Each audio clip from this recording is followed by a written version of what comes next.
네, 안녕하세요. 인상TV입니다. 자, 우리가 비영리 사단법인을 설립하는 데 있어서의 구체적인 내용들, 필요한 또 준비 서류, 그 다음에 주무관청으로서 인허가를 받기 위한 조건들에 대해서는 많이 말씀들을 하고 계십니다. 근데 이제 통상적으로 이 비영리 사단법인을 설립하려고 하시는 분들은 이전에 이미 어떤 여러가지 민간단체를 통해서 공익사업을 해오고 계신 분들이 많이 계십니다. 그러한 공익사업을 하면서 특히 이 사업을 좀 더 확장하고 그 다음에 어떤 공익 목적에 더욱더 이 업무를 좀 확대하기 위해서 비영리 사단법인을 만드는 경우가 많이 있습니다.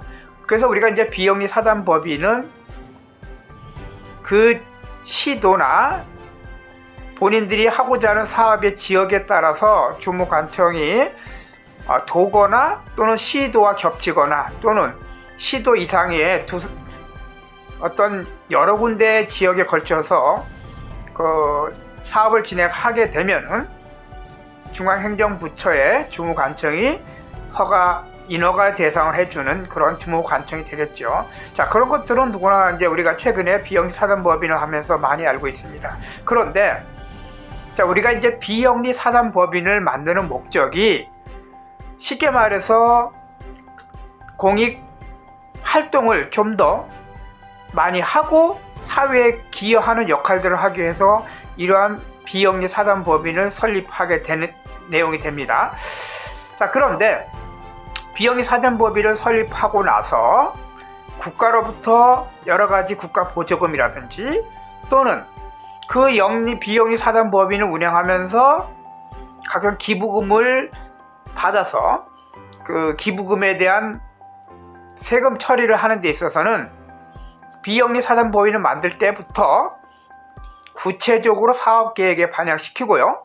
또 이 사업계획에 의해서 향후 업무들을 추진하는 것에 맞춰서 사업계획과 수지분석 예산표를 구체적으로 만들어야 됩니다. 그런데 제가 오늘 말씀드리고 싶어 하는 주 내용은 비영리 사단법인을 만들 적에 정관과 사업계획에 집어넣기 때 향후 이러한 국가의 기부금 어떤 국가 보조금을 통해서 사업을 진행하는 방법하고 그 다음에 또 각 개인이나 법인으로부터 기부금을 지정 기부금 같은 것을 받아서 사업을 진행하고 해당 목적 사업을 추진하는데 필요한 내용들을 말씀드리는 겁니다. 물론 처음부터 비영리 사단법인을 설립하기 위해서 발기인들이 모여가서 많은 의논을 하고 사업계획 추진을 하겠지만은 통상적으로 잘 처음에 그 설립법인을 주무관청으로부터 인허가를 받고 그 다음에 등기를 통해서 설립 등기를 통하고 사업자 등록을 내는 데까지는 계획을 하고 있지만은 그 이후에 설립법인을 설립해서 1년이고 2년이고 장기적으로 업무를 추진하는 데 있어서 그들에게 향후 본인들이 추구하는 사업의 범위를 좀 벗어나서 또 다른 사업으로 영향을 벌칠 수가 많이 있을 거예요. 그때 필요한 자금을 확보하는 데 있어서 국가의 보조금을 받거나 또는 기부금을 통해서 추진하게 됩니다. 그래서 우리는 비영리 사단법인을 만들 때부터 정관과 사업계획에 그 내용을 좀 더 생각해서 추진을 하기 위해서 준비를 해 두셔야 한다는 것을 말씀드리고 싶습니다. 자, 비영리 사단법인을 정관과 사업계획 추진할 적에 비영리 민간단체로서의 시도의 행정관청에 등록할 수 있는 그런 내용들을 같이 등록을 하고요. 자, 비영리 민간단체를 등록하게 되면은 국가의 정부에서 나오는 각종 국가 자금을 보조자금을 통해서 사업을 진행할 수 있다는 장점이 있기 때문에 반드시 하셔야 되고요.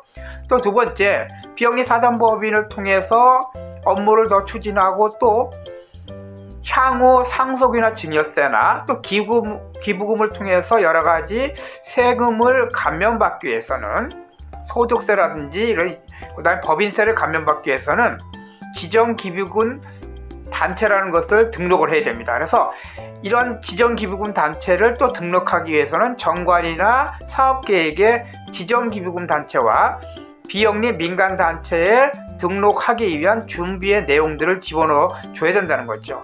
가장 큰 골자는 공익사업이 아닌 비영리 사업으로 한다는 것이 들어가야 되고요.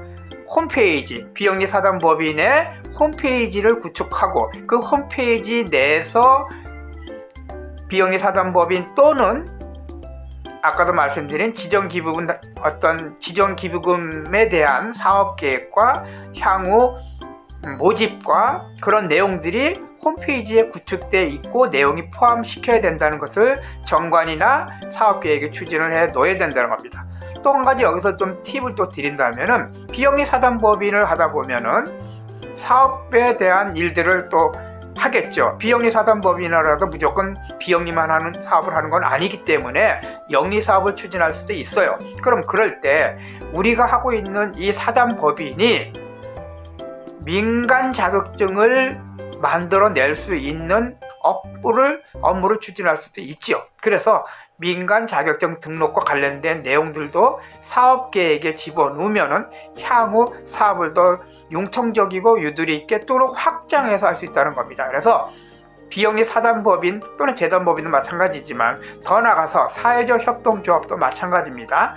이러한 업무를 설립을 하기 전에 또는 사회적 협동조합을 갖다가 등록하기 전에 아까도 말씀드린 비영리 민간단체로서의 활동할 계획과 지정기부금 단체로서의 기부금과 어떤 세무와 관련된 내용들을 감면받고 상속 증여나 기부된 재산을 세금을 감면받기 위해서는 또 우리 단체의 단체에 기부하는 법인이나 개인들에게 그들에게 세금의 어떤 혜택을 주기 위해서는 반드시 필요하기 때문에 준비 과정부터 그런 것을 해 두시는 것이 좋다는 것입니다. 그래서 처음부터 비영리 사단법인을 만들겠다라고 생각하신다면은 기본적인 비영리 사단법인에 들어가는 그러한 준비나 정관이나 사업계획이나 수지분석이나 설립 취지서나 또는 어떤 발기인의 명부나 기타 등등 기본재산 이런 기본적인 들어가는 서류뿐만 아니라 말씀드린 비영리 민간단체를 활동할 수 있는 계획과 지정기부금 단체로서의